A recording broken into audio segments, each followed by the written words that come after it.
কি বন্ধু, ভালো তো? আমি তোমার বন্ধু মাকাল এসে গেছি তোমার জন্য আর একটা দুর্দান্ত ভিডিও নিয়ে। বন্ধুরা, তোমরা কখনো কি শাকচুন্নির নাম শুনেছ? অবশ্যই শুনেছ, না হলে তুমি বাঙালি নও। কারণ সেই ছোটবেলা থেকেই বাঙালির গল্প, সাহিত্য, লোকচর্চায় শাকচুন্নির অবস্থান যেন চিরঞ্জীবী। শুধু তাই নয়, কাউকে কুৎসিত, কদাকার, জীর্ণ ইত্যাদি বোঝাতেও বাঙালি অনেক সময় শাকচুন্নি শব্দটির ব্যবহার করে থাকে। এমনকি কখনো কখনো কাউকে গালমন্দ করতেও আমরা শাকচুন্নি শব্দের ব্যবহার করে থাকি। কিন্তু কি এই শাকচুন্নির ইতিহাস? কোথা থেকে এলো এই ভূত আমাদের গ্রাম বাংলায়?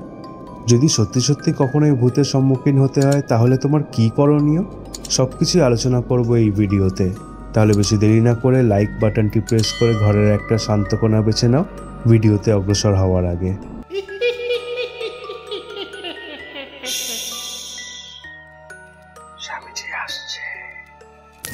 ভিডিওতে অগ্রসর হওয়ার আগে বলে রাখি, এই ভিডিওতে আমি যেসব তথ্যের ব্যবহার করেছি তা পেয়েছি ইন্টারনেট ঘেঁটেই। সে সমস্ত তথ্যের সত্যতা আমি যাচাই করিনি এবং তা সম্ভবও নয়। সুতরাং সেই সমস্ত তথ্যের সত্যতা আপনি বিশ্বাস করবেন কি না সেটা আমি সম্পূর্ণ আপনার উপরেই ছেড়ে দিলাম। শাকচুন্নি নিয়ে যখন আলোচনা হচ্ছেই, তখন সবার আগে সংক্ষিপ্তভাবে এর একটা সত্য ঘটনা বলা যাক, যা সেই ছোটবেলা থেকেই বিভিন্ন লোককথায় শোনা যায়। এটা অনেক বছর আগেকার একটা ঘটনা, হয়তো দেশ স্বাধীন হওয়ারও আগে।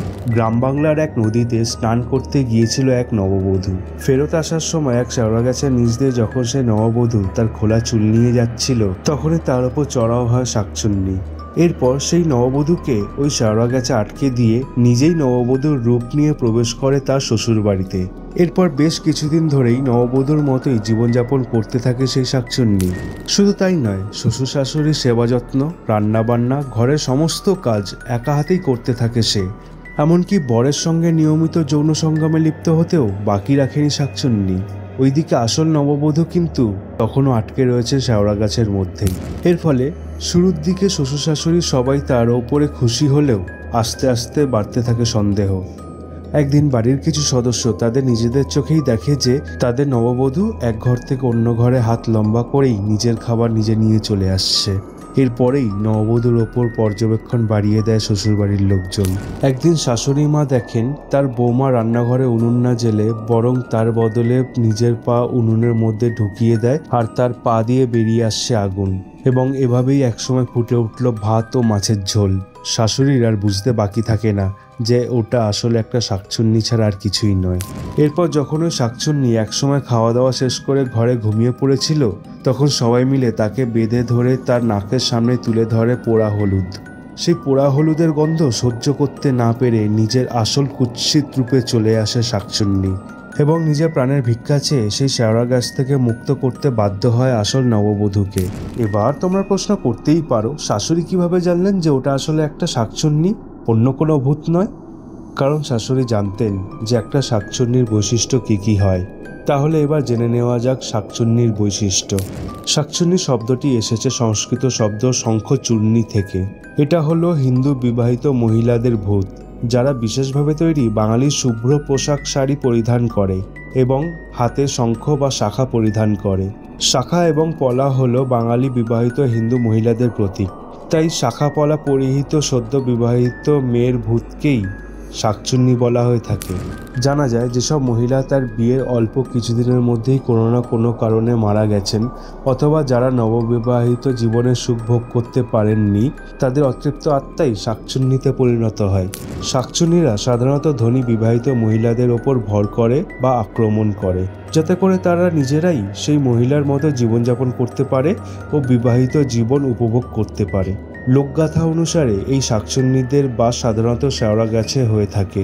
তারা যে কোনো রূপ পরিবর্তন করতেও সক্ষম, তবে এদের হাত থেকে বাঁচতে গেলে পোড়া হলুদ একমাত্র উপায়। কিন্তু এই শাকচুন্নির উৎপত্তি কোথায়, অথবা কে ছিল প্রথম শাকচুন্নি? এর উত্তর পেতে গেলে আমাদের যেতে হবে প্রায় 400 বছর আগে। বলা হয়ে থাকে নাকি কলকাতার পাশে একটি গ্রামে বাস করত এক সুন্দরী তরুণী। তার নাম ছিল শঙ্খচূর্ণি। সে প্রেমে পড়ে যায় এক রাজপুত্রের।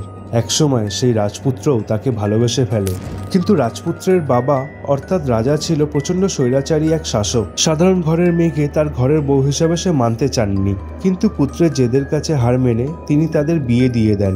কিন্তু বিয়ের কিছুদিন পরেই তিনি দাবি করেন রাজকুমারের প্রথম স্ত্রীকে বলি দিতে হবে। এটাই নাকি রাজপরিবারের পারিবারিক প্রথা। এর ফলে নাকি তাদের রাজপরিবার আরও সমৃদ্ধ হবে।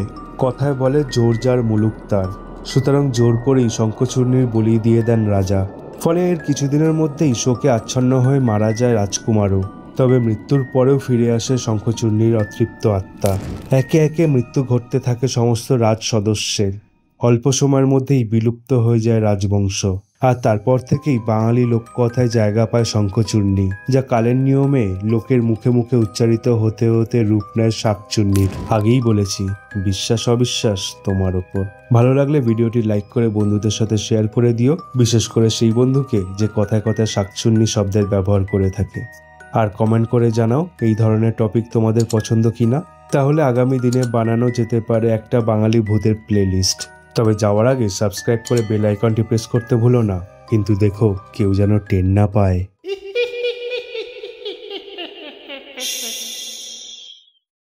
স্বামীজি আসছে।